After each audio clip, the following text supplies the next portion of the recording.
आप देख रहे हैं श्री हरि कृपा आश्रम चैनल। संस्थापक स्वामी श्री हरि चैतन्य पुरी जी महाराज।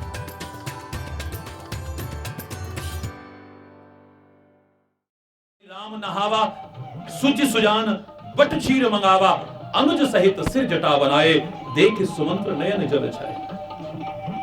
साथ में रह रहे हैं तो ये नहीं कि अब राम तो रह रहे हैं बिल्कुल वनवासी के वेश में और सेवा करने वाला वहां जींस पहन कर। हरि बोल,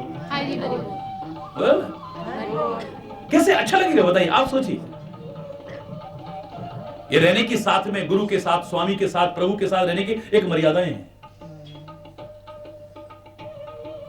व्यक्ति कहां किस प्रकार से शोभायमान होगा, ये आपका हृदय ही आपको बता सकता है। दूसरों को उस रूप में आप देखोगे, आपको बुरा लगेगा, तो सोच लो अगर हम उस रूप में होंगे तो हमें बुरा लगेगा। मेरे को याद है जब हम कॉलेज में पढ़ा करते थे, मैं किसी की निंदा करने के रूप में नहीं कर रहा, क्षमा चाहूंगा, विभिन्न आश्रमों पर भी जाए थे, विभिन्न संतों के दर्शन करने भी जाते थे। जब वहां जाके भेदभाव देखते थे, गरीब को प्रसाद कुछ और, अमीर को प्रसाद कुछ और, दान देने वाले को कुछ और, उसको वीआईपी ट्रीटमेंट मिल रहा है, उसको वीवीआईपी ट्रीटमेंट मिल रहा है, अच्छा नहीं लगता था। परमात्मा ने बहुत दे रखा था तो परमात्मा इन हाथों से करवाता भी बहुत था, तो बड़ा वीवीआईपी ट्रीटमेंट मिलता था। जहां तो हमारे साथ ही कोई साथी हमारा गया और वो बेचारा कुछ दान पुण्य नहीं कर पाया, कुछ सेवा नहीं कर पाया, तो हरि बोल, तो देख करके ये बड़ा बुरा लगता था। मैंने कभी सोचा भी नहीं था कि इस रूप में आपके सामने होऊंगा, लेकिन आज जब परमात्मा की कुछ ऐसी लीला हुई है कि इस रूप में सामने हूं, तो मेरा आपके सामने जीवन है, छुपा हुआ कुछ नहीं है। तो मेरी कोशिश ये रहती है कम से कम इस प्रकार का गरीब का, अमीर का, जाति का, धर्म का, मजहब का, भाषा का, विभिन्न प्रकार का भेदभाव कम से कम इस जीवन में तो देखने को ना मिले। जो मेरे को बुरा लगता था वो मेरे जीवन में ना आ जाए। ये गांव का है, ये शहर का है, ये पढ़ा लिखा है, ये बिना पढ़ा लिखा है, ये काला है, ये गोरा है। हरि बोल, हरि बोल।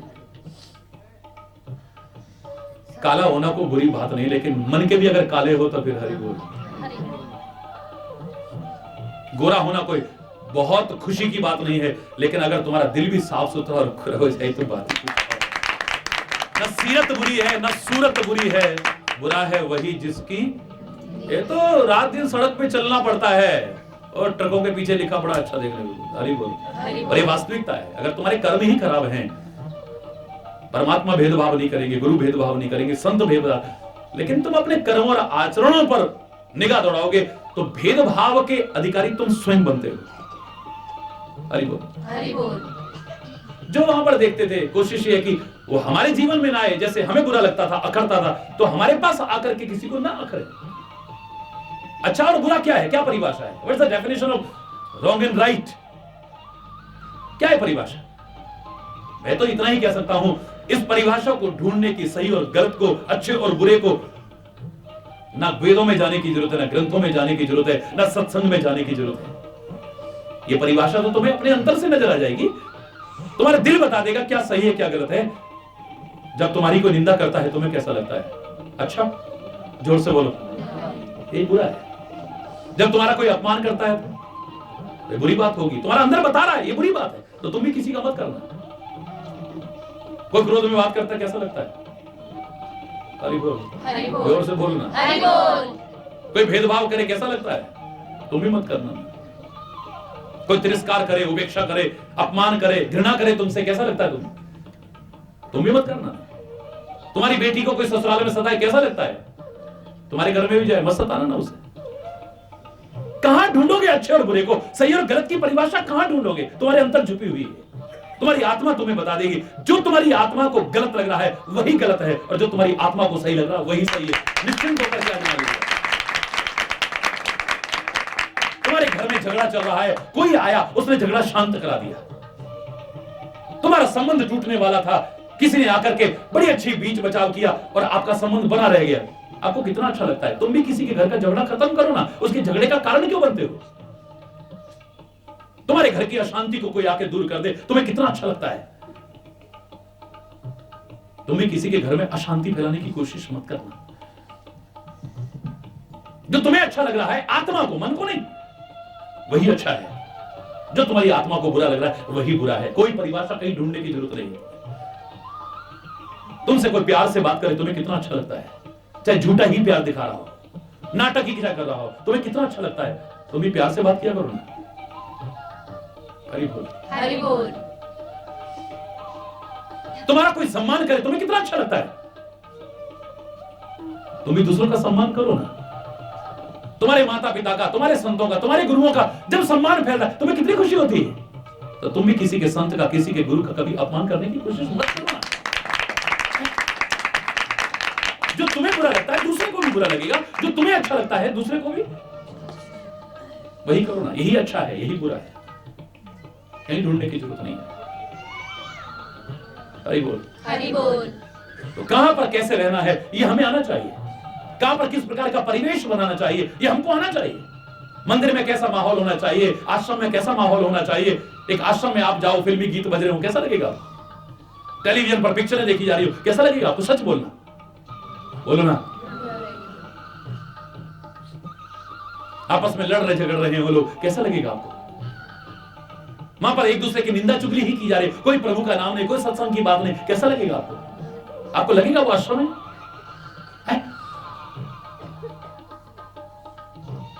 एक मंदिर में जाकर के भी व्यर्थ की वार्तालाप हो, व्यर्थ का चिंतन हो, व्यर्थ का खान पान हो, व्यर्थ के चित्र हो, लगेगा वो मंदिर है।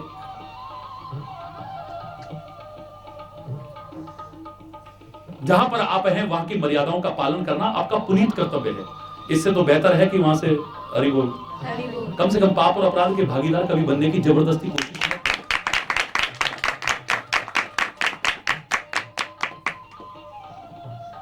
गोपाल जी के मंदिर में मैंने आपको बताया था एक बार, मेरे को जबरदस्ती लोग ले गए, समय नहीं था, लेकिन जब मंदिर का नाम है मैंने कहा चलो भाई 2 मिनट चलते हैं। व्यस्त कार्यक्रम में से समय निकाल करके मैं पहुंचा वहां पर। मंदिर था गाय का, गोपाल जी का, और वहां जाकर के देखा गाय तो कहीं नहीं पर भैंस जरूर बंधी हुई थी 8-10। हरि बोल, हरि बोल। पैसा ज्यादा मिलता है ना भैंस के दूध। हरि बोल, हरि बोल। अगर गोपाल जी का मंदिर है, मैंने कहा उनसे भाई तुमने मंदिर का नाम गलत रखा है, इसे गोपाल मत कहो, भैंसपाल का मंदिर कहते तो ज्यादा अच्छा लगता है। गोपाल जी का मंदिर है तो वहां पर गाय भी दिखनी चाहिए। गोपाल जी का मंदिर है तो वहां पर समोसे का नहीं, माखन मिश्री का भोग भी लगना चाहिए, नहीं लगना चाहिए। हमारी सनातन संस्कृति में विभिन्न अवतारों का उल्लेख है, विभिन्न मंदिर बने हुए हैं, लेकिन बराह भगवान के मंदिर क्यों नहीं है इतने प्रचलित। सूकर के रूप में है परमात्मा। हमारा तो चिंतन ये है कि मेरा परमात्मा सूकर में भी है, चींटी में भी है, हाथी में भी है, मछली में भी है, कछुए में भी है, मानव में भी है, सब में है मेरा परमात्मा। इसलिए मैं कोई ऐसा काम ना करूं जिससे किसी को भी कष्ट पहुंचे, उसको दुख पहुंचे। हमारा अवतारवाद का कितना सुंदर चिंतन है, अवतारवाद का कितना सुंदर चिंतन है, लेकिन फिर भी बड़ा भगवान के मंदिर इतने क्यों नहीं बने। कहीं कोई शब्द गलत हो, कोई मेरे पास इस तरह का प्रश्न ना भेजे, मैं पहले क्षमा याचना करूंगा। कोई विस्तृत मेरे को व्याख्या करने की या जवाब देने की कोई आवश्यकता नहीं है। लेकिन आप जानते हैं शुकर रूप में शुकर को क्या प्रिय है। क्या हम भोग लगा सकते हैं? और भोग लगाए तो क्या प्रसाद ले सकते हैं? भारतवर्ष में कई मंदिर ऐसे हैं, फलाने देवता को शराब चढ़ाई जाती है और फिर वही प्रसाद मिली जाती है। अगर आप शराब का उपयोग गलत मानते हैं तो मैं तो कह रहा हूं ऐसे देवताओं की शरण में भी आपको जाने की कोई आवश्यकता नहीं। देवी माता को बलि चढ़ाई जाती है और वो मांस फिर प्रसाद में बांटा है। ऐसी देवी के पास भी जाने की हरि चैतन्य को या हरि चैतन्य के विचारों को मानने वालों को कोई आवश्यकता नहीं है। तो हम मान्यता नहीं दे सकते ऐसी चीजों को जो हमारे वेदों के विरुद्ध है, जो हमारे शास्त्रों के विरुद्ध है, जो हमारी अंतरात्मा के विरुद्ध है। क्या हम प्रसाद ले सकते हैं? और अगर कोई दे और ना ले तो क्या प्रसाद का अपमान या तिरस्कार नहीं होगा? इसलिए हमारे महापुरुषों ने, देखिए आप कितना सुंदर, बराह भगवान के उतने मंदिर प्रचलित नहीं है। ऐसा नहीं कि भगवान को, मैं तो कह रहा हूं जो आप घर में लाओ पहले प्रभु को भोग लगाओ। मैं नहीं कह रहा कि आप समोसा घर में लाए तो भोग मत लगाना, बूंदी लाए हो तो भोग मत लगाना, फल लाए हो तो भोग ना, जो आए तेरे को निवेदित करके ग्रहण करें। ए परमात्मा, ये जो हम ले रहे हैं, जो हम पहन रहे हैं, जो उपयोग में ला रहे हैं, ये सात्विक हो, शुद्ध हो, हमारे जीवन को अच्छा बनाने वाला हो, हमारे जीवन में स्वास्थ्य का और हमारे सुख का आधार बने, दुख का आधार बने।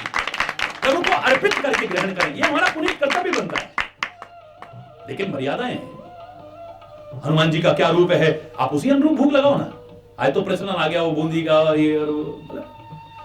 किस शास्त्र में लिखा है, किस ग्रंथ में लिखा है ऐसा? मैं नहीं कह रहा कि भगवान हनुमान जी का भी बूंदी नहीं ग्रहण करेंगे, मैं नहीं कह रहा ऐसा कि आप भोग लगाना बंद कर दें इस चीज का वो, लेकिन जिस रूप में है उनको फल ही पसंद होगा ना।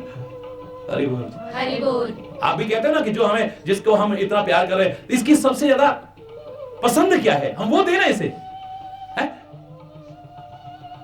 हम किसी को खुश करना जाए, आप बताओ ना, आपका जो मन हो हम वो दें, वो खिलाएंगे ना। आप बताओ ना आपको क्या पसंद है? हरि बोल, हरि बोल। जैसा माहौल हो उसके अनुरूप ही हमें चलना चाहिए। सत्संग के माहौल में सत्संग की तरह रहना चाहिए। पवित्र स्थलों पर रहने पर पवित्र स्थलों की मर्यादा को ध्यान में, उसकी पवित्रता को ध्यान में रखते हुए अपना जीवन बसर करना चाहिए। तीर्थों पर जाओ तो तीर्थ की मर्यादाओं का पालन करना चाहिए, वरना ये सब करके भी सुख की बजाय और दुख के भागीदार भी बन सकते हैं। सतर्क कर रहा हूं, बचने की कोशिश करिएगा, दुखों में मत पड़िएगा। किसके साथ आप रह रहे हैं और उसके साथ कैसे रहना चाहिए, इस पर भी ध्यान रखना चाहिए। लक्ष्मण श्री राम के साथ है, श्री राम इस रूप में रह रहे हैं, तो लक्ष्मण भी, हरि बोल, हरि बोल। वेश पर ध्यान रखना चाहिए, खान पान पर ध्यान रखना चाहिए, चिंतन पर ध्यान रखना चाहिए, स्वभाव पर ध्यान रखना चाहिए, वाणी पर ध्यान रखना चाहिए। हरि बोल, हरि बोल। कहीं भी मर्यादा के विरुद्ध न हो जाए। तो श्री राम स्वयं जटा बनाते हैं और लक्ष्मण की भी अपने हाथों से जटा बनाते हैं। हरि बोल, हरि बोल। सकल सोच करी सकल सोच करी राम नहावा, राम नहावा। सुचि सुजान सुचि सुजान बट क्षीर मंगावा, बट चीर मंगावा। अनुज सहित अनुज सहित सिर जटा बनाए, सिर जटा बनाए।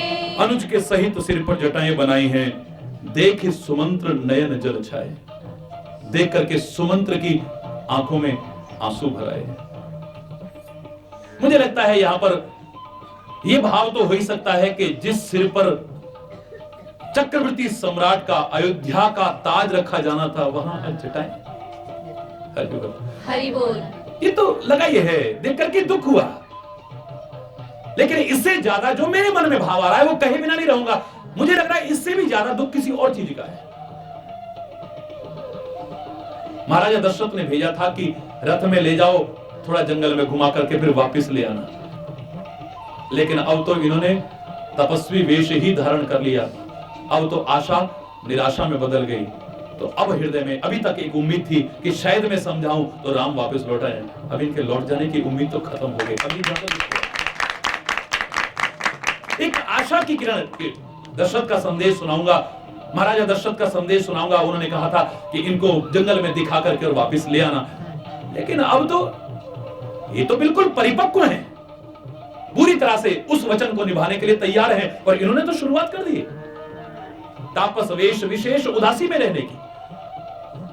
अब उम्मीद नहीं है कि ये अयोध्या को, हरि बोल, देख सुमंत्र देख सुमंत्र नयन जल छाए, नयन जल छाए। हृदय दाहु हृदय दाहु अति वदन मलीना, अति वदन मलीना। कह कर चोरी कह कर जो वचन अति दीना। वचन अति दीना। हृदय में दाह होने लगी, जलन होने लगी। अब जलन भी कई तरह की होती है, देखिए, ऐसा नहीं कि एक ही तरह की जलन हो, है? मैंने तो कहा था आपकी जलने की आदत है, दूसरों के सुख को देख करके जलने की आदत है, ईर्ष्या में जलने की आदत है, द्वेष में जलने की आदत है, बदले की भावना में जलने की आदत है, किसी की तरक्की देख करके जलने की आदत है, किसी को आगे बढ़ते देख करके आपको जलने की आदत है। तो जलना नहीं चाहिए, पर आदत पड़ चुकी है, एकदम सुधरेगी तो नहीं। तो मैंने आपको छूट दी थी, याद करिए, मैंने कहा था कि आप जलो। हरि चैतन्य आपसे कह रहा है, जलो। अगर जलना ही चाहते हो तो इस तरह से नहीं, दीपक की तरह जलो ना, जो जल जल करके भी, तिल तिल करके जल के भी दूसरों की ठोकरों से बचाने की कोशिश कर, जलो ना। अगर जलने का इतना ही शौक है तो चिराग की तरह जलो ना। है? तुम्हारा भी जीवन धन्य हो जाएगा, दूसरों का भी जीवन धन्य हो जाएगा। बहुत जलने का शौक है तो चलो, कौन मना कर रहा है तुमसे? जिसने अपना कोई अस्तित्व ही नहीं रखा, दूसरों के लिए सब कुछ अपना लुटा दिया, ऐसे चिराग की तरह जलो ना। जिसने अपना और अपनों का, जिनको आप अपना कहते हो, कभी विचार ही नहीं किया, आप तो मजाक के उड़ाते रहे, दीपक तले अंधेरा, लेकिन उसको देखो खुद तिल तिल करके जलता है, अपने घर को अंधेरे में, लेकिन लोगों को प्रकाश देता है, लोगों को ठोकरों से बचाने की कोशिश करता है। जलना बहुत बुरी बात है, लेकिन ऐसा जलना धन्य हो जाए जीवन। किसी चिराग का अपना मकान नहीं होता, किसी चिराग का दुनिया का अपना घर है, पर इस चिराग का कौन सा घर है, बोलो ना जरा। किसी चिराग का कोई मकान नहीं होता, जहां जलाओ वही जलने लगता है। कोई अपना घर नहीं है, लेकिन जिस घर में रहो उसी को प्रकाश, जिस घर में जाओ उसमें रोशनी करना, उसमें अंधेरा मत फैलाना। जिस घर में जाओ उस घर को ठोकरों से बचाने की कोशिश करना, उनकी ठोकरों का कारण मत बनना कभी। जलते हुए तुम्हारा जीवन धन्य हो जाएगा। हरि बोल, हरि बोल। या तो राम के विरह में जलना, परमात्मा के विरह में जलना। अगर उसके प्यार और उसकी विरह की आग में जलते हो तो ये दुनिया की जो आग है ये तुम्हें जलाने की हिम्मत नहीं कर पाएंगे।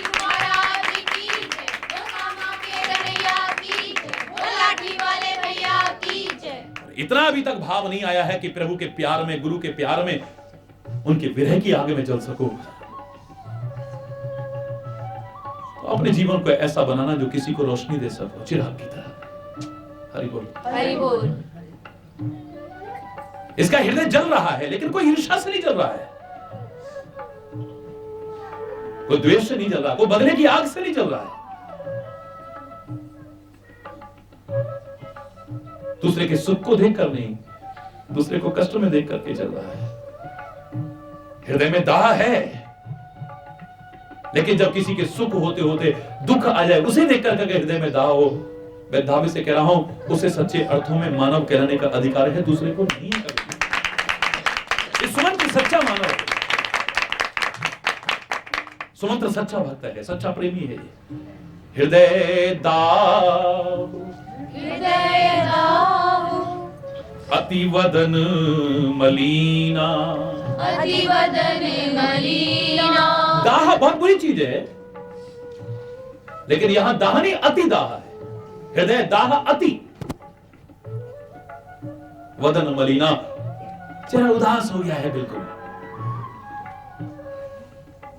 और हाथ जोड़ करके बड़े दीन शब्द कह रहा है, हे प्रभु, महाराजा दशरथ ने कुछ कहा था, क्या कहा था ये फिर आज यहीं पर कोई गलत शब्द निकला हो, उसके लिए क्षमा चाहते हुए अपनी वाणी को विराम दूंगा। एक बार जोर से बोलेंगे, धर्म की जय हो, अधर्म का नाश हो, प्राणियों में सद्भावना हो, विश्व का कल्याण हो, गौ माता की जय हो, भारत माता की जय हो, गंगा माता की जय हो, संत समाज की जय हो, भारत की देवियों की जय हो, भक्त समाज की जय हो। बोलो श्री गुरु महाराज की जय, बोलो कामा के कन्हैया की जय, बोलो लाठी वाले भैया की जय, बोलो वृंदावन बिहारी लाल लाल की जय। जय जय श्री राम। तो कल हम चर्चा कर रहे थे, जब श्री राम ने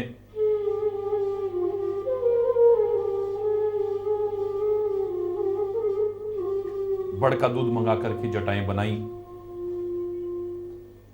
और लक्ष्मण के सिर पर भी अपने हाथों से जटाएं बनाई, तो सुमंत्र अत्यंत व्याकुल हो गया उस दृश्य को देख करके। एक विचार हृदय में आता है कि देखो, कहां इस सिर पर अयोध्या का राज्य का मुकुट सजाया जाना था, और कहां उस राज मुकुट के स्थान पर जटाएं बनाई जा रही हैं। और इतना ही नहीं, मुझे लगता है कि एक भाव और उसके मन में आया। महाराजा दशरथ ने रथ में बैठाकर वन में घुमा करके वापस लाने का भाव प्रस्तुत किया था, लेकिन लगता है श्री राम, रघुकुल के श्री राम, इस वचन का परित्याग करने के लिए किंचित मात्र भी तैयार नहीं। तापसवेश विशेष उदासी रूप में जो रहने का भाव कैकेयी के द्वारा कहा गया, अब लगता है कि इन्हें कितना भी समझाया जाए, ये अयोध्या में लौटने वाले नहीं हैं। इन्होंने अपने आप को उस तरह से ही ढालना प्रारंभ कर दिया है, सिर पर जटाएं बनाना, बलकल वस्त्र धारण करना। अब जो संभावना थी कि कहीं समझाने पर इन्हें वापस अवध ले जा सकूंगा, वो संभावना भी समाप्त हो गई। हाथ जोड़ करके अत्यंत दीन वचन सुमंत्र श्री राम से कह रहा है। मुख बहुत उदास है, हृदय में विचित्र सी स्थिति है कि हे नाथ, महाराजा दशरथ ने मेरे से एक ही बात कही थी कि रथ लेकर के जाओ श्री राम के साथ में और वन दिखा करके गंगा जी में स्नान करा करके दोनों भाइयों को सीता सहित वापस लेकर के आ जाना। सब संशय और संकोच को दूर करके लक्ष्मण को, राम को और सीता को फिर वापस लौटा करके अवश्य लेकर के आना। महाराज ने ऐसा कहा था, लेकिन आप जैसा कहें मैं वैसा करूं। सुमंत्र ऐसा कहते कहते चरणों में गिर करके रोने लग गए हैं। हे स्वामी, कुछ ऐसा करो जिससे अवध अनाथ न हो जाए। सुमंत्र को श्री राम ने उठा करके अपने हृदय से लगाया। हे तात, तुमने तो धर्म का मत सारा शोध रखा है। किस कुल में हम पैदा हुए हैं? शिवी, दधीच, हरिश्चंद्र जैसे नरेश, जिन्होंने धर्म के लिए कितने संकट सहन किए। रंतिदेव, बलिभूप सुजाना, आप इनके इतिहास को जानते हैं। हे तात, धर्म के लिए इन्होंने कितने संकट सहन किए हैं, और सत्य के समान संसार में दूसरा कोई धर्म नहीं हमारे वेदों में, हमारे ग्रंथों में। और आज वो धर्म का पालन मुझे बड़े सुलभ होकर के प्राप्त हो रहा है। अगर आज मैं उस वचन का परित्याग करके धर्म का पालन नहीं करता हूं, संकटों से घबरा करके वापस चला जाता हूं, तो हे तात, तीनों लोकों में मेरे अपयश के अलावा मेरे हाथ में कुछ आने वाला नहीं है। और आप जानते हैं कि एक प्रतिष्ठित व्यक्ति के लिए अपयश मृत्यु से बढ़कर के होता है। मरने से भी ज्यादा बदतर जिस व्यक्ति की चारों ओर निंदा ही निंदा हो, और वो भी अबोध लोगों के द्वारा नहीं, मूर्ख लोगों के द्वारा नहीं, समझदार लोगों के द्वारा अगर सही निंदा की जाए, उनका अपयश होता है उनके अपने किसी गलती के कारण, तो एक प्रतिष्ठित व्यक्ति के लिए संभावित कहूं अपयश लाहू मरण कोटि सम, एक मृत्यु तो क्या करोड़ों मृत्यु के समान दुख देने वाला होता है। क्या कहूं आपसे, आप बड़े हैं, अगर मैं आपको उत्तर भी देता हूं तो मेरे लिए ये भी एक पातक के समान होगा। आप जाकर के पिताजी के चरण पकड़ करके बस करोड़ों नमस्कार हमारी तरफ सर करके हाथ जोड़ करके इतनी विनती करना कि हे पिताश्री, आप हमारी चिंता ना करें, आप अपनी और अपने इस अवध राज्य की चिंता करें, हमारे राष्ट्र के नागरिक कहीं दुखी ना हो जाएं। क्योंकि जिस राज्य में प्रजा दुखी होती है, उस राज्य का राजा स्वर्ग का नहीं अवश्य ही नरक का अधिकारी होता है। तो हमें अपनी प्रजा का पुत्र की तरह पालन करने की कोशिश करनी चाहिए। आप मेरी चिंता ना करें, आप भी मेरे पिता के समान है, आपसे हाथ जोड़ करके एक ही प्रार्थना है, आपका हर तरह से वही कर्तव्य है जिससे कि हमारी चिंता में हमारे पिताश्री कष्ट न उठाएं।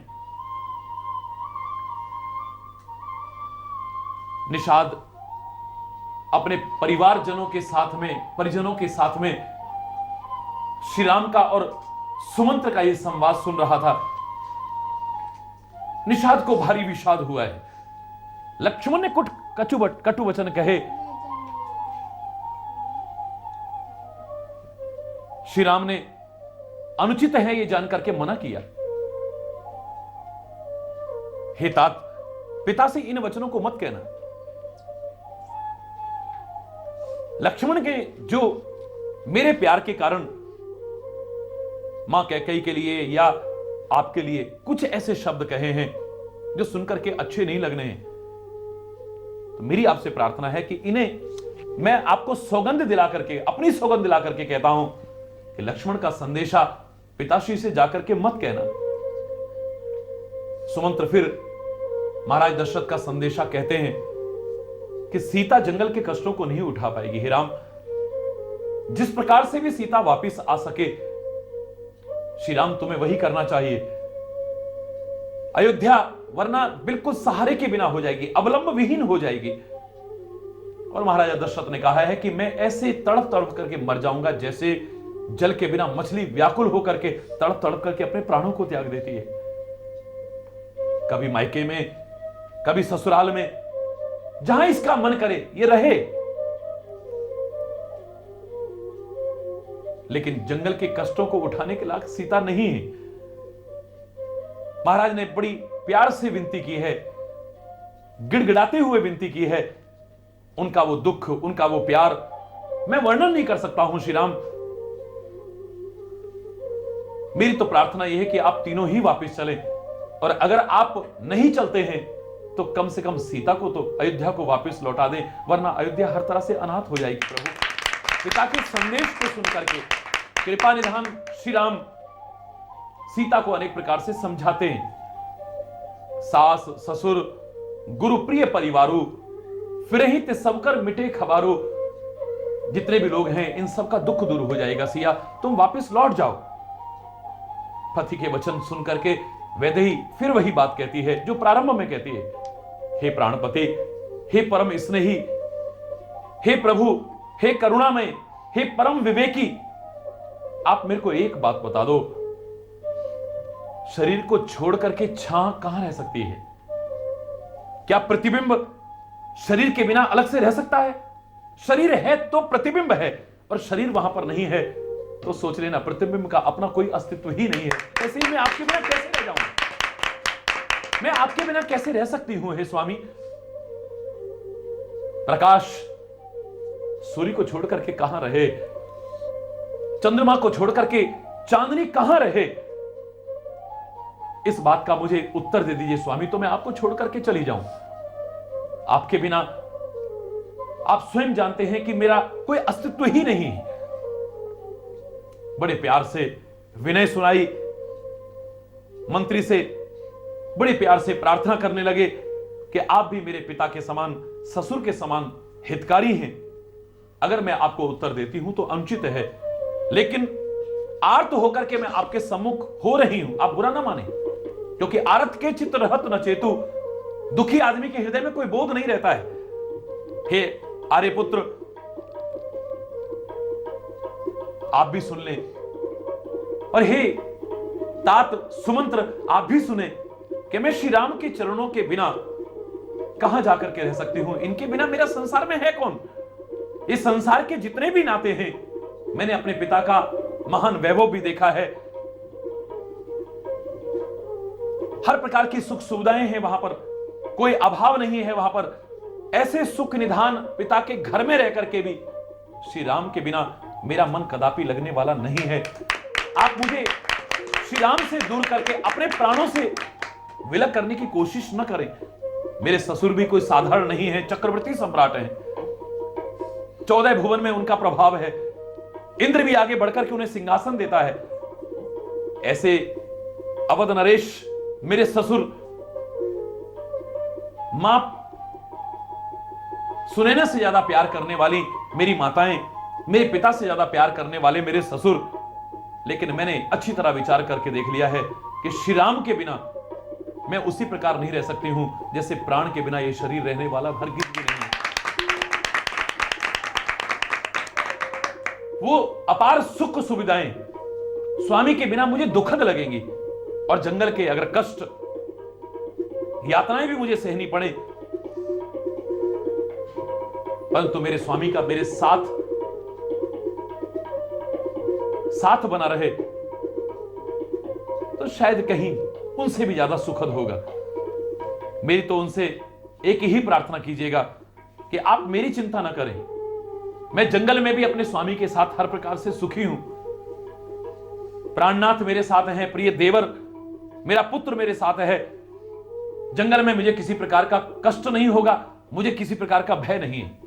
जंगल में 3 ही भय होते हैं, रास्ता ना भटक जाए।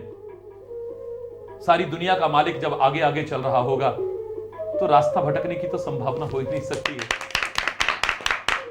जंगल में हम भ्रमित ना हो जाएं।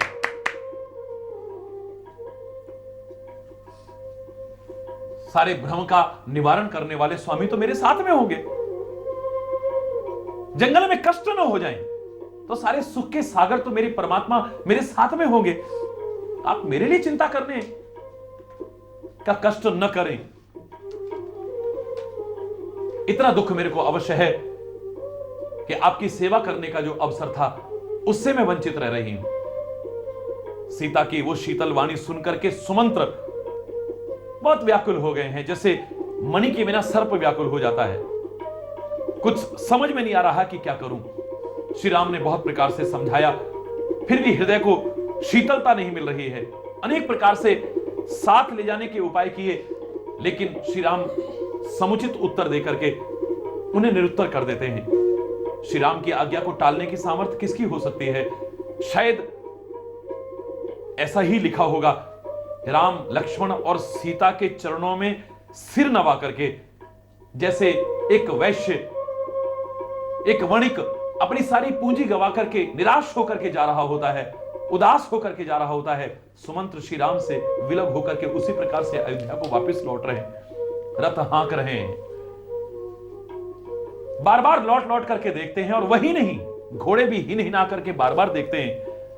निषाद भी विषाद बस अपने सिर को धुन धुन करके पछता रहा है कि देखो, जिसके वियोग में पशुओं की दशा है तो उसके माता पिता और अवधवासियों की क्या दशा होगी। मैं तो यही सोच करके व्याकुल होकर लगा रहा हूं। जासु वियोग विकल पशु ऐसे, प्रजा मातु पितु जी हैं कैसे। इस घोड़े की यह दशा हो रही है तो इनके माता पिता और प्रियजन किस प्रकार से जिंदा रहेंगे श्री राम के बिना, यही विचार करके दुखी हो रहा है। खैर, ये बीच का प्रसंग, आगे प्रमुख प्रसंग पर फिर से आते हैं। मैं फिर आपसे कह दूं, ये अवधपुर का प्रसंग, अवध कांड का प्रसंग अनंत शिक्षाएं हमारे लिए लेकर के, अनंत उपदेश हमारे सामने प्रस्तुत कर रहा है, अनंत प्रेरणाएं, अनंत संदेश हमारे सामने प्रस्तुत कर रहा है। और मैं तो यही कहूंगा, जहां राम तहां अवध निवासु। अवध वही है जहां श्री राम है। अगर श्री राम उस अवध से भी चले जाते हैं तो उसे शमशान के बराबर कहने में भी तुलसी संकोच नहीं कर रहा है। उस सुहावनी अवध को भयावनी अवध कहने में भी संकोच नहीं कर रहा है। जहां श्री राम है, वास्तव में अवध वही है। तो मेरे प्यारे भाइयों, मेरी प्यारी बहनों, मेरे प्यारे बच्चों, क्यों ना तुम अपने हृदय में ही श्री राम को विराजमान करो, तो तुम्हारा हृदय ही अवध के स्वरूप हो जाएगा। अवध का प्रभाव उसमें स्पष्ट दिखाई देगा। अगर श्री राम तुम्हारे हृदय में है तो तुम्हारा हृदय अवध है। अगर तुम्हारे जीवन में राम मर्यादा रूप में उतर आए हैं, तुम्हारी वाणी में उतर आए हैं, तुम्हारे देखने में उतर आए हैं, तुम्हारे सुनने में उतर आए हैं, तुम्हारे चिंतन में उतर आए, तुम्हारे चरित्र में उतर आए, तुम्हारे कर्मों में उतर आए हैं, तो मैं दावे से कह रहा हूं, तुम्हारा जीवन भी अवध कहलाने लायक हो सकता है। तुम इस प्रकार का वातावरण जहां बना करके रहते हो, वो स्थान भी अवध कहलाने का अधिकारी हो सकता है। मैंने आपसे हमेशा एक ही बात कही है कि हरि चैतन्यपुरी को रामचरित्र में 3 पुरी प्रमुख रूप से नजर आई है। एक अवधपुरी, एक जनकपुरी और एक लंकापुरी। अवधपुरी जहां प्यार का प्रभाव दिखाई देता है, क्योंकि परमात्मा का प्राकट्य प्रेम के बिना नहीं हो सकता है। प्रभु व्यापक सर्वत्र समाना, पर प्रेमत प्रकट हो में जाना। अवध में अगर श्री राम प्रकट हो रहे हैं तो तात्पर्य वहां प्रेम का प्रत्यक्ष प्रभाव दिखाई दे रहा है। अवध प्रेम की प्रतीक है, अवध साधना की प्रतीक है। लोग राम दर्श हित, लोग सब करत नेम जप जोग। तो वहां पर सारे के सारे नियम पूर्वक जीवन जीते हैं, जप करते हैं, योग करते हैं, और प्रेम, सबसे महत्वपूर्ण प्रेम उनके जीवन में स्थान रखता है। तो जहां पर प्यार होगा, जहां पर साधना परिपूर्ण जीवन होगा, मैं दावे से कह रहा हूं वहां राम का प्राकट्य अवश्य होगा। चाहे वो हृदय हो, चाहे तुम्हारा जीवन हो, चाहे वो स्थल ही क्यों रहे। अपने जीवन को अवध बनाने की कोशिश करना, जहां पर श्री राम का प्राकट्य हो जाए, यानी परमात्मा का प्राकट्य हो जाए। और अवध का सीधे सीधे अर्थ विचार पूर्वक यदि लगाने की कोशिश की जाए तो मैं दावे से कह रहा हूं जहां किसी का वध न हो वही अवध कहलाने के लायक हो सकता है। जहां पर हिंसा हो मन से, वचन से, कर्म से, वो अवध भी अवध कहलाने लायक नहीं। अवध का तात्पर्य है जहां पर किसी का वध न हो, मन से, वचन से, कर्म से। अगर मैं अहिंसा व्रत का पालन करता हूं, मेरे हृदय में यह भाव आ जाए, मेरा हृदय अवध बन सकता है। और मेरा हृदय यदि अवध बन गया, मेरे हृदय में श्री राम प्रकट न हो जाए, परमात्मा प्रकट न हो जाए, ऐसा कैसे? बोलो श्री महाराज की जय, बोलो कामा के कन्हैया की जय, बोलो लाठी वाले भैया की जय। अवधपुर प्यार का प्रतीक है, जहां श्री राम का प्राकट्य होता है। दूसरी पुरी, हरि चैतन्यपुरी को जो नजर आई, वो जनकपुरी है। जनकपुरी ज्ञान की प्रतीक है, विवेक की प्रतीक है।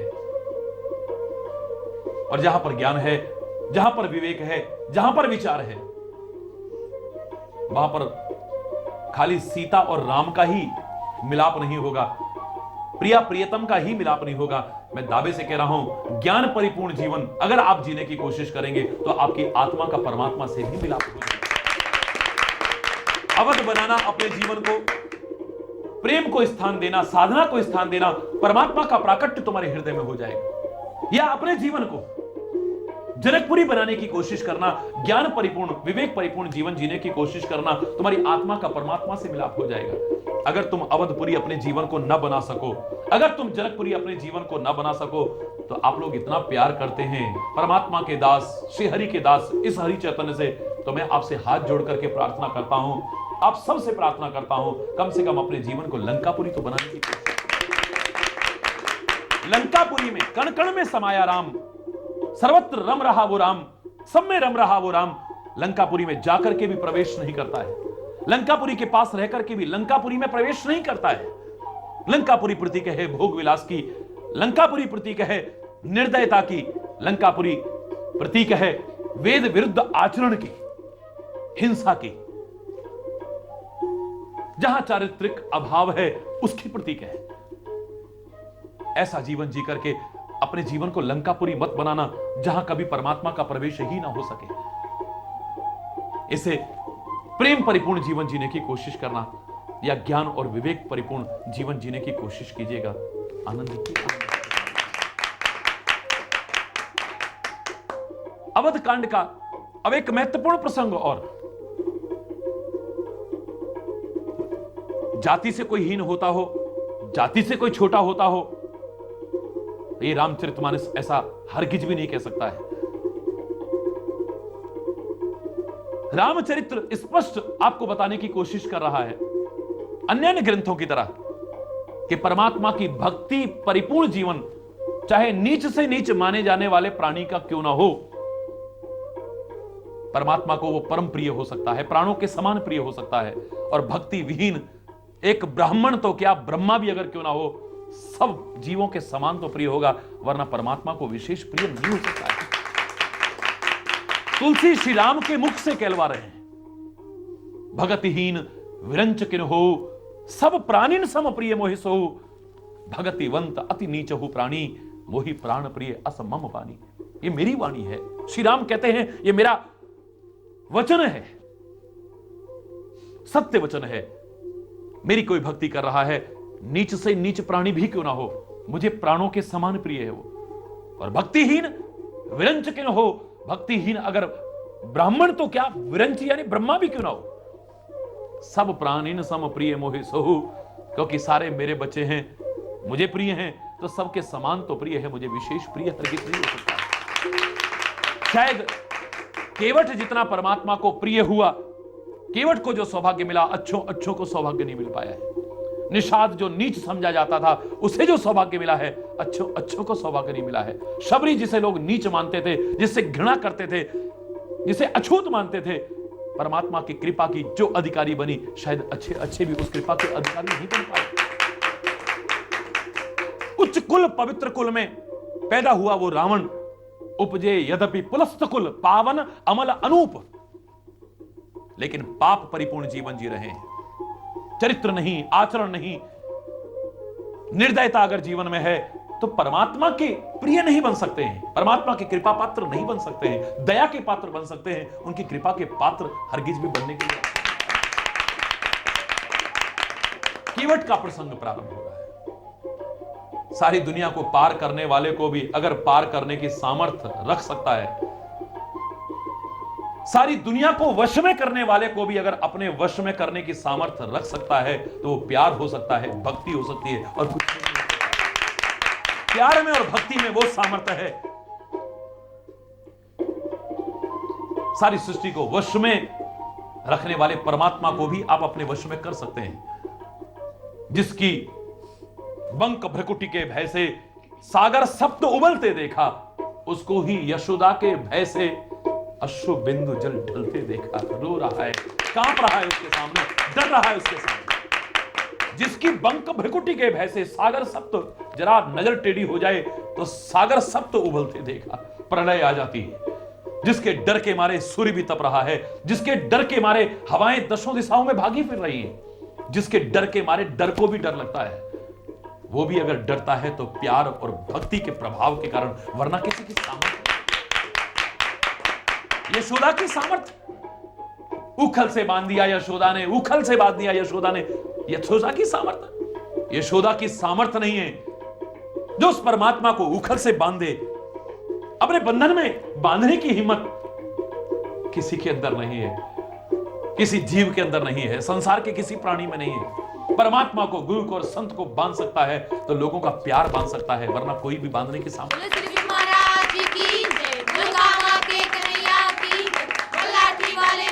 जहां आपने ऐसा सुना कि उखल में बांधा है यशोदा ने कन्हैया को, वहां आपने यह भी सुना होगा बांधने की कोशिश कर रही है पर रस्सी छोटी पड़ जाती है, 2 अंगुल छोटी पड़ जाती है। एक और रस्सी जोड़ करके फिर बांधने की कोशिश करती है, जैसे लपेटती है फिर 2 अंगुल छोटी पड़ जाती है। घर की सारी रस्सियां बांध बांध करके लपेटा पर फिर 2 अंगुल छोटी है। मोहल्ले की सारी रस्सियां ले आई, बांध बांध करके उनको आपस में फिर लपेटती जाती है, लेकिन 2 अंगुल छोटी पड़ती चली जाती है। जितनी रस्सियां बांधती है सब 2 अंगुल छोटी, कहीं कहीं बड़े प्यार से लोग कहते हैं 2.5 अंगुल छोटी पड़ी। आप अपनी अपनी भावना से चाहे 2 अंगुल कहें, 2.5 अंगुल कहें, इसके कारण चाहे जो बताते रहें, पर मुझे लगता है 2.5 आखर प्रेम का पढ़े सो पंडित होए, वो यहां पर लागू हो रहा है। 2.5 आखर प्यार का तुम्हारे अंदर नहीं तो दुनिया की कोई सामर्थ्य नहीं तुम्हारे अंदर जो परमात्मा को बांध करके दिखा। यशोदा तो क्या किसी में सामर्थ्य नहीं जो परमात्मा को बांध करके दिखा दे। ऐसा कौन सा बंधन बना है जो परमात्मा को बांधे, सदगुरु को बांधे, संतों को बांध सके। लाख कोशिश कर लीजिए नहीं बांध पाएंगे, लेकिन अगर आप प्रार्थना करें कि ऐ परमात्मा हम हिम्मत करके हार चुके हैं, अब तो तेरी शरण ले रहे हैं, तू ही कृपा कर दे, तो अगर प्रार्थना करें प्यार से तो परमात्मा तो बंधने को तैयार है, तेरे इशारे पर नाचने को तैयार है। तू मां तो क्या या बहुत महान तो क्या, ताही अहिर की छोहरियां छचिया पर छाछ पे नाच नचावे, वो भी इशारे पर नचाने को। अहिर की छोकरियों में इतनी ताकत नहीं, लेकिन अहिर की छोकरियों के प्यार में वो ताकत है। त्रिलोकपति विश्वंभर सारी दुनिया का पेट भरने वाला, वो कोई छाछ का भूखा नहीं है, लेकिन जरा से छाछ के लालच में, हरि बोल, जोर से बोलो ना, हरि बोल, उनके इशारे पर नाचने को तैयार हो जाता है। हरि बोल, हरि बोल,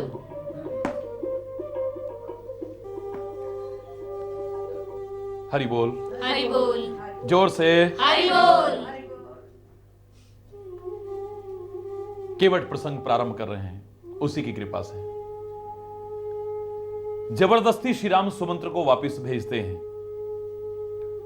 और वास्तविकता तो यही है कि प्रभु के पास से कौन जाना चाहेगा, चाहे वो सुमंत्र हो, चाहे कोई भी क्यों ना हो। परमात्मा की चरण शरण जिसे मिले, सदगुरु की चरण शरण जिसे मिले, दिव्य आत्माओं के चरण शरण जिसे मिले, कोई अभागा ही होगा जो उससे दूर होने की कोशिश करेगा। समझदार कभी उससे दूर करने की कोशिश नहीं करेगा। लेकिन परमात्मा, सदगुरु और वो महापुरुष आपके कर्तव्यों का, उत्तरदायित्वों का भी बोध कराना चाहते हैं आपको। वो बताना चाहते हैं कि मैं तुमसे दूर कहां हूं। सांसारिक कर्तव्यों का निर्वाह करने के लिए तुम्हें जहां भी रहना पड़े वहां रहो, तन से रहो, बड़ी अच्छी बात है। लेकिन मजबूरी में अगर जाना भी पड़े तो हृदय में मुझे हमेशा विराजमान करके अपने कर्तव्यों का पालन करना। एक क्षण के लिए भी मुझे अपने से दूर करने की कोशिश मत करना। मेरी उपस्थिति का एहसास प्रतिपल तुम्हें होता रहेगा।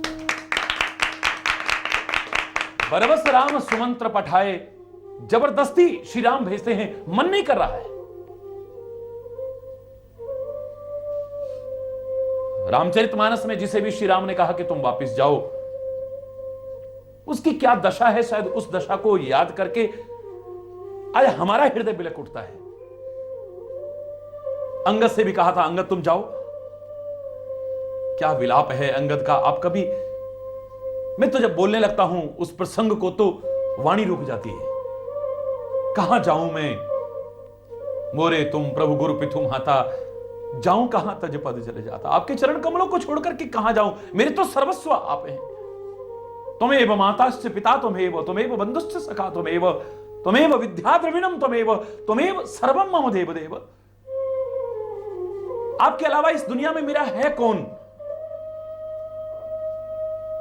ये सुग्रीव तो हो सकता है मेरे पिता की मृत्यु के बाद मुझे भी मार देता। ये तो आपकी कृपा है, ये अपने ही पराये बन जाते हैं स्वामी। जो आपने मुझे जीवन दिया है, अपने चरणों में आश्रय दिया है, और मेरे पिता ने मेरी बाह तुम्हारे हाथ में पकड़ाई थी। हे राम, आप मुझे ठुकरा रहे हैं। आप सोच लीजिए कि आपके बिना मेरी क्या दशा होगी, आपसे दूर रह करके मेरी क्या दशा होगी। श्री राम कर्तव्यों का एहसास करा के, उत्तरदायित्व का एहसास करा के जबरदस्ती भेजते हैं। बिलखता हुआ जाता है। सुमंत्र का भी मन नहीं कर रहा है अवध लौटने का, क्योंकि वो भी जानता है कि अवध तो वही है जहां श्री राम है। उस अवध में भी श्री राम अगर नहीं है तो वो भी अवध नहीं है, और जंगल में भी अगर श्री राम है, अवध से कहीं बढ़कर के है, वो अवध से कम नहीं।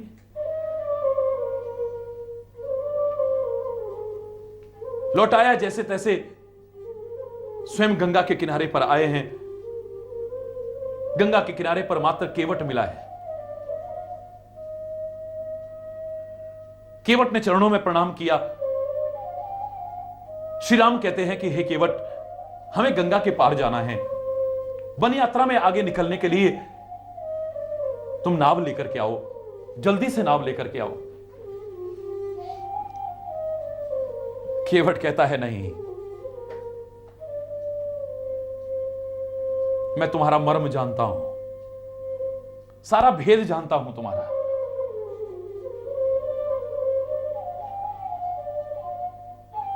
कितने प्यारे शब्द कहे हैं।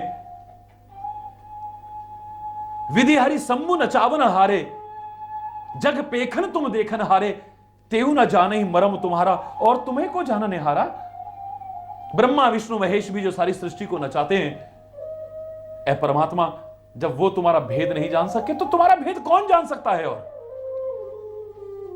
लक्ष्मण हुई है मरम न जाना, रात दिन साथ रहने वाला लक्ष्मण तुम्हारा मरम नहीं जान पाता है कितनी बार। लेकिन एक केवट कहे कि मैं तुम्हारा मरम जानता हूं, तो मुझे तो यही लगता है कि वो कृपा करके जिसको अपना मरम बता दे, अपना भेद खोल दे, वो तो जान सकता है। बाकी दुनिया में किसी के सामर्थ्य नहीं जो उसका भेद जान सके। सोई जाने जी देहु जनाई, जानत तुम्हें हो जाई। तुम्हें तो वही जान सकता है ए परमात्मा जिसे कृपा करके तुम जना दो, बाकी तुमको जानना सारे ऋषि मुनि गए हार, तेरा भेद किसी ने ना पाया, कौन पा सका है तेरे भेद को। श्री राम कहते हैं नाव लेकर के आओ। प्रश्न उठता है कि क्या मना कर रहा है केवट तो और कोई नाव वाला वहां नहीं है? आज की दुनिया में जो लोग चालाक बनते हैं, बड़े होशियार बनने की कोशिश करते हैं, मैं उनसे हाथ जोड़ के प्रार्थना करता हूं, यद्यपि केवट का यह प्रसंग चालाकी भरा हुआ नहीं, लेकिन फिर भी अगर तुम्हें चालाकी करने का इतना शौक है तो मैं बताता हूं जो चालाकी इसने की है, जो समझदारी इसने की है, जो होशियारी इसने की है, काश अगर तुमने भी कर ली तो तुम्हारा जीवन कितना संवर जाएगा तुम सोच नहीं सकते। होशियारी ही करनी है, चालाकी ही करनी है, तो कुछ ऐसी करो जिससे तुम्हारा जीवन संवरे। दुनिया को धोखा देने के लिए हम बड़े चालाक बनते हैं, होशियार बनते हैं, लेकिन दुनिया के मालिक को ही अपना बनाने के लिए अगर तुम चालाकी और होशियारी करो तो तुम्हारे जैसा जीवन धन्य किसी और का नहीं सकता। आप इसे चालाकी भी कह दें, मेरा आपसे कोई विरोध नहीं है, यद्यपि ये चालाकी नहीं, ये समझदारी है, ये होशियारी है। सारे के सारे नाविकों को बुला करके इस केवट ने कहा है, इतिहास कहता है, देखो भाई, अयोध्या का राजकुमार इस ओर आ रहा है, गंगा की पार उसे जाना पड़ेगा और वो नाव में जरूर बैठेगा। मैंने सुना है कि उसकी चरण धूली लग जाए तो पत्थर भी नारी बनकर के उड़ जाता है। हम गरीब लोग, हमारे पास तो कोई और रोजगार नहीं है। मैं सारे गांव वालों से, सारे क्षेत्र वाले जितने केवट हैं हमारे, सबसे हाथ जोड़ के प्रार्थना करता हूं, तुम सारे के सारे रोजगार विहीन ना हो जाओ, तुम्हारा धंधा कहीं चौपट ना हो जाए। इसलिए हाथ जोड़ के प्रार्थना है कि तुम लोग अपनी अपनी नाव दुबकाओ और यहां से भाग जाओ, वरना वो आकर के अगर तुम्हारी किसी की नाव में बैठ गया तो तुम्हारी नाव भी स्त्री बनकर के उड़ सकती है। क्या चालाकी कर रहा है? लेकिन ये चालाकी को धन पाने के लिए नहीं, ये कोई संपत्ति पाने के लिए नहीं, ये दुनिया के पदार्थों को पाने के लिए नहीं है, दुनिया को पाने के लिए नहीं, ये तो दुनिया के मालिक की कृपा पाने के लिए और उसको पाने के लिए, उसका सानिध्य पाने के लिए, उसका सामीप्य पाने के लिए। हरि बोल, हरि बोल।